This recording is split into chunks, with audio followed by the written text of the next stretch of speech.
لیکن ہم اس کے ساتھ لڑنے کے لیے تیار نہیں ہیں، اس کے ساتھ جنگ کرنے کے لیے تیار نہیں، نفس کے ساتھ، بھائی کے ساتھ لڑنے کے لیے تیار، باپ کے ساتھ لڑنے کے لیے تیار، ماں کے ساتھ لڑنے کے لیے تیار، اماں کو گالیاں دینے کے لیے تیار، بیوی کو گالیاں دینے کے لیے تیار، مارنے کے لیے تیار، اس نفس بدماش سے مقابلہ کرنے کے لیے تیار نہیں ہے۔ اس سے کیا، اس کو کوئی غصے تھوڑی مارنے ہیں آپ نے، نہ اس کو کوئی بندوق مارنی ہے آپ نے، یہ تو نظر تو ویسے بھی نہیں آتا، یہ کمبخت بس باتوں کا مقابلہ ہے، دل میں یہ خیال آتا ہے، وسوسہ آتا ہے اس کی طرف سے گناہ کا، ہمیشہ یہ گناہ کا ہی حکم کرتا ہے۔ حضرت سیدنا یوسف علیہ السلام نے کیا کہا؟ اللہ نے قرآن پاک کا جز بنا دیا۔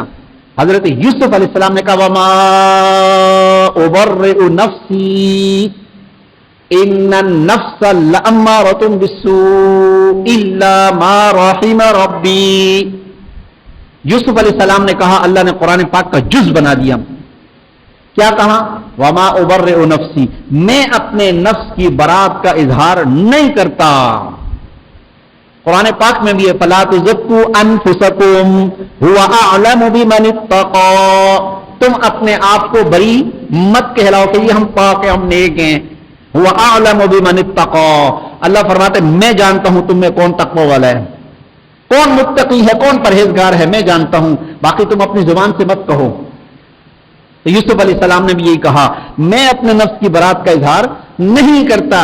ان النفس لامارۃ بالسوء، نفس تو ہمیشہ گناہ کا کہتا ہے۔ فیس بک دیکھ لیں، واٹس ایپ چیک کر لے، موبائل کو دیکھ لے، گندی سائٹ پہ چلا جا، گندا کام، جھوٹ، گالم گلوچ، یہ نفس اس چیز کا حکم دیتا ہے، نفس اس چیز کا کہتا ہے، یہ نفس کا تقاضا ہے، یہ اس کی خوراک ہے، گناہ اس کی خوراک ہے۔ فرمایا الا ما رحم ربی، مگر جس نفس کے اوپر اللہ تعالیٰ کی رحمت کا سایہ پڑ جائے تو وہ تو بڑا اچھا انسان بن جاتا ہے، وہی نفس ہوتا ہے لیکن بڑا اچھا بن جاتا ہے۔ پھر اللہ تعالیٰ اسی نفس کو کہتے ہیں کہ یہ نفس راضیہ مرضیہ ہو گیا، لوامہ ہو گیا، لوامہ ہو گیا۔ کہاں تو یہ کیا تھا، نفس ایسا بدماش تھا کہ اس کے مت پوچھیں آپ، لیکن لوامہ ہوا، لوامہ کے بعد پھر تو وہ مطمئنہ ہوا، پھر راضیہ ہوا، پھر مرضیہ ہو گیا۔ 5 قسمیں بتائی ہیں، یہ پہلی قسم سے ہم آگے بڑھیں۔ یہ جو شرارتی ہے، اس کی شرارتوں سے اپنے آپ کو محفوظ کرنا ہے، بڑے اچھے طریقے سے اپنے آپ کو بچانا ہے، اور یہ کر کچھ نہیں سکتا۔ ہم جو کہتے ہیں جی کیا کریں، بس وہ گناہ ہو گیا، حضرت فرماتے ہیں میرے پیارے شیخ جن کا میں غلام، جن کے پاؤں کی خاک، فرمایا کہ اس طرح مت کہو کہ گناہ ہو گیا، فرمایا کہو کہ میں نے گناہ کیا۔ جب آپ کہو گے گناہ ہو گیا تو آپ نے تو شیطان پر ڈال دیا کہ شیطان نے گناہ کرا دیا، شیطان نے یہ کرا دیا، شیطان نے بدنظری کرا دی، شیطان نے یہ کرا دیا۔ شیطان کچھ نہیں کرواتا جی، شیطان کا بزنس بہت زیادہ ہے، پوری دنیا میں پھیلا ہوا ہے، اس کے پاس اتنا ٹائم نہیں ہے، بس وہ آتا ہے ایک بات دل میں ڈالتا ہے چلا جاتا ہے وہ، اور نفس کو پیچھے لگا دیتا ہے کہ چل میاں، نفس کہتا رہتا ہے کر لے کر لے کر لے کر لے، بار بار گناہ کا تقاضا جو کرتا ہے وہ نفس کرواتا ہے،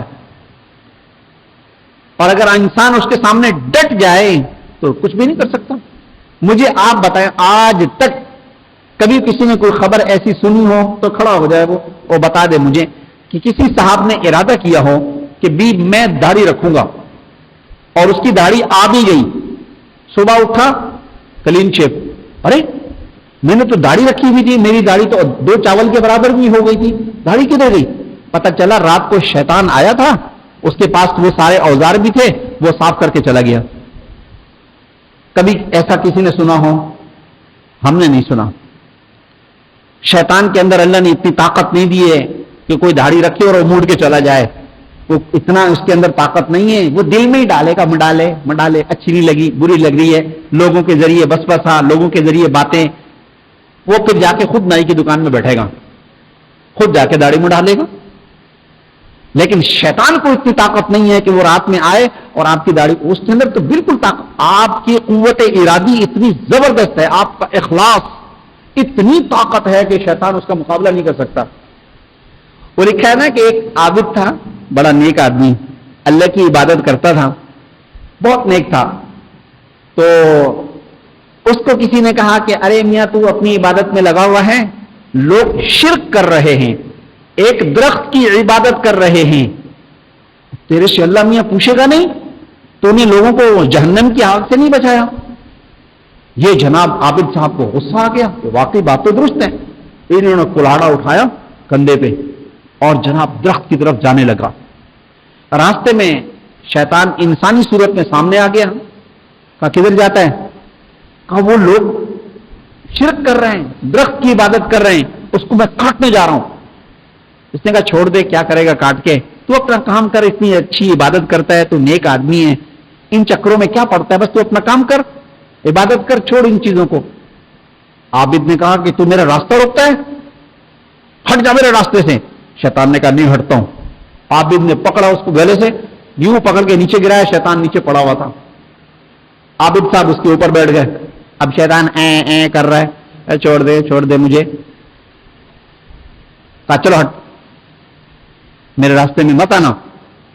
اب وہ عابد صاحب پھر جانے لگے، تھوڑا دور گئے، شیطان پھر سامنے آ گیا. مار کھائی تھی نا ابھی اس نے. یہ ایسا ذلیل ہے، ایسا کمینہ آدمی ہے، ایسا بےغیرت ہے کہ اس کو جتنا ذلیل کرو، جتنا اس کو کچھ کرو، یہ ویسا کا ویسا ہی رہتا ہے. یہ ڈھیٹ ہے، پرلے درجے کا ڈھیٹ. ڈھیٹ کے لیے کوئی ایسا لفظ اڈیٹ، اسم تفضیل کا صیغہ استعمال کرتا ہوں، ڈھیٹ کا اڈیٹ، یعنی بہت زیادہ ڈھیٹ، مہا ڈھیٹ.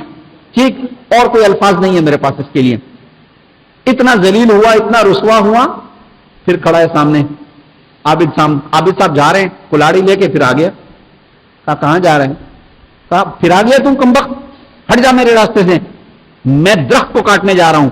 لوگ شرک کر رہے ہیں، اللہ کو چھوڑ کر درخت کی عبادت کر رہے ہیں. کہنے لگا عابد صاحب آپ اپنی عبادت کیجئے، چھوڑیے ان کاموں کو، لوگ کر رہے ہیں، کرنے دو ان کو، تمہارا کیا واسطہ. عابد نے کہا ہٹتا ہے کہ نہیں ہٹتا.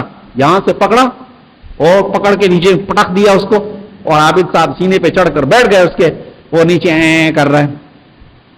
عابد صاحب نے اس کو لات ماری، چلا گیا. تھوڑا دور آگے گیا، یہ شیطان پھر اٹھ کے پھر سامنے آ گیا. اب اس کی ڈھیٹ پنے کو دیکھو نا، ڈھیٹ پنے کو دیکھو. مقابلہ بھی نہیں کر سکتا، پھر بھی سامنے آتا ہے. 2 مرتبہ گر گیا، ذلیل ہو گیا، رسوا ہو گیا، پھر سامنے آ گیا تیسری مرتبہ. تو ابراہیم علیہ السلام کے ساتھ بھی ظالم نے یہی کیا تھا نا. اسماعیل علیہ السلام کی انگلی پکڑی ہوئی ہے، 14 سال کا لڑکا ہے، اور جناب مینا کی طرف جا رہے ہیں. اللہ اکبر. آدمی سوچے تو صحیح مینا کو کہ یہ وہ مقام ہے کہ یہاں ابراہیم اسماعیل کو لے کے جا رہے تھے. یہ ظالم شیطان بالکل سامنے آ گیا. کہا ابراہیم کیا کر رہے ہیں؟ آج تک کسی نے خواب دیکھ کر اپنے بیٹے کو ذبح کیا؟ تم ایک خواب دیکھ کر اپنے بیٹے کو ذبح کرنے کے لیے چلے گئے، ذبح کرنے جا رہے ہو. کیا ہو گیا تمہیں؟ عقل بھی کوئی چیز ہوتی ہے، عقل میں بھی بات نہیں آتی، تم بیٹے کو ذبح کرو گے، چھوٹے معصوم بچے کو. اللہ تعالیٰ نے ابراہیم علیہ السلام کو وحی بھیجی کہ اس کو کچھ کہنے کی ضرورت نہیں، بس ایک کنکر چھوٹا سا، جو یہ انگریزی چنا ہوتا ہے نا، اس کے برابر، چنے کے برابر کا، بس یہ کنکر اٹھا کر اللہ اکبر کہہ کے اس کو مارو. ابراہیم علیہ السلام نے وہ کنکر اٹھایا، اللہ اکبر کہہ کے جو مارا نا، شیطان زمین کے اندر چلا گیا، زمین کے اندر دھس گیا. جس جگہ میں وہ دھسا نا، آج وہیں پلر بنا ہوا ہے، اسی کو جمرات بولتے ہیں. وہ نشانی اللہ تعالیٰ نے قیامت تک کے لیے قائم قرار دی. جہاں ظالم اندر زمین میں گھس گیا اور ابراہیم علیہ السلام نے اس کو کنکر مارا، وہی جمرات ہیں. وہ نشانی محفوظ کر دی گئی، ادھر پلر بنا دیا گیا. اب دیکھو ابراہیم علیہ السلام اس کو مار کے جانے لگے. جنہوں نے وہ جگہ دیکھی ہے نا، عمرہ کرنے والے، حج کرنے والے جاتے ہیں، دیکھتے ہیں. حج کرنے والا تو باقاعدہ مار کے آتا ہے، عمرہ کرنے والے تو زیارات کے لیے جاتے ہیں، تو وہ باقاعدہ جمرات کو دیکھتے ہیں. 1 پلر، 2 پلر، 3 پلر، یہ بہت قریب فاصلہ ہے ان کا، لیکن ان کا 1 پلر ادھر ہے تو دوسرا پلر کافی فاصلے پر ہے. تو آپ اندازہ لگائیں، ادھر شیطان آیا، ابراہیم علیہ السلام نے کنکر اٹھا کے اس کو مارا، زمین میں دھس گیا. ابراہیم علیہ السلام اپنے بچے اسماعیل کو لے کے جا رہے ہیں. تھوڑا آگے گئے، وہ ظالم پھر وہاں کھڑا ہو گیا ابراہیم علیہ السلام کے سامنے. وہ بچے کو ذبح کرنے جا رہے ہو، عقل بھی کوئی چیز ہوتی ہے. سمجھانے لگا ابراہیم علیہ السلام.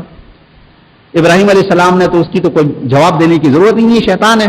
وہی کنکر اٹھا کے جو مارا، وہاں بھی زمین کے اندر چلا گیا. وہ اس جگہ کو بھی محفوظ کر لیا گیا.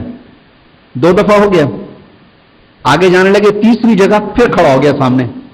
ابراہیم علیہ السلام کو کہا کیا ہو رہا ہے تمہیں؟ بچے کو ذبح کرو گے؟ ابراہیم علیہ السلام نے پھر وہی کیا، کنکر اٹھا کے اس کو مارا اور پھر وہ زمین کے اندر چلا گیا، پھر نہیں آیا. وہ تینوں جگہیں اب تک محفوظ ہیں. یہ وہ جگہ ہیں جہاں شیطان نے ابراہیم علیہ السلام کو علل اعلان کھلم کھلا سامنے آ کر ابراہیم علیہ السلام کو گمراہ بھی کر رہا ہے. تو کس کو کر رہا ہے؟ خلیل اللہ. اس ظالم کی دیکھو، اس کی امید دیکھو، ظالم کی، اس ظالم کا دل دیکھو. اللہ نے کہا ابراہیم خلیل اللہ، ابراہیم میرا گاڑا دوست ہے. یہ ابراہیم کو گمراہ کرنے کے لیے ابراہیم علیہ السلام جد الانبیاء، جی، جن کی نسلوں میں ہزاروں انبیاء پیدا ہوئے ہیں، اور یہ راستہ بھی روک رہا ہے تو کس کا؟ ابراہیم علیہ السلام کا. اس کی ڈھیٹ پنے کو دیکھو نا، وہی تو میں آپ کو بتا رہا ہوں کہ اس کے ڈھیٹ پنے اور بغیرت پنے کو دیکھو. اپنے سے پتہ نہیں کتنے کیا تشبیہ بھی نہیں دے سکتے. نبی کہاں، اس کے پاؤں کے نیچے لگی خاک اس کے کروڑوں حصے کے برابر بھی ہم نہیں ہیں.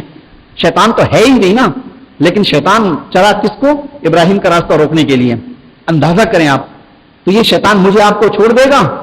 جو دین کی طرف آئے گا، جو شریعت کی طرف آئے گا، جو تقوی کی طرف آئے گا، یہ شیطان اس کا راستہ روکے گا. بہانوں سے، جی، لوگوں کے ذریعے سے وسوسے ڈال کر، لوگوں کے ذریعے سے شکوک اور شبہات ڈال کر، ابے یار چھوڑو یہ سب باتیں ہیں. آج کے دور میں کہاں نظر کی حفاظت ہو سکتی ہے؟ آج کے دور میں شرعی پردہ کیسے ہو سکتا ہے؟ ممکن نہیں ہے. خاندان ٹوٹ جاتے ہیں، رشتہ داریاں ٹوٹ جاتی ہیں، اور یہ جناب درس دیتے ہیں کہ جی غیر شرعی تقریبات میں نہیں جاؤ. چچا ذات ہے، پھپھی ذات ہے، خالہ ذات ہے، ہم ان کی رشتہ داری چھوڑ دیں؟ کیسے شادی بیاہ چھوڑ دیں؟ ان کی تقاریب کیسے چھوڑ دیں؟ یہ خاندان کس نے دیا ہے؟ یہ رشتہ داری کس نے بنائی ہے؟ اللہ نے دی ہے. اللہ کا حکم یہ ہے. ماں باپ کس نے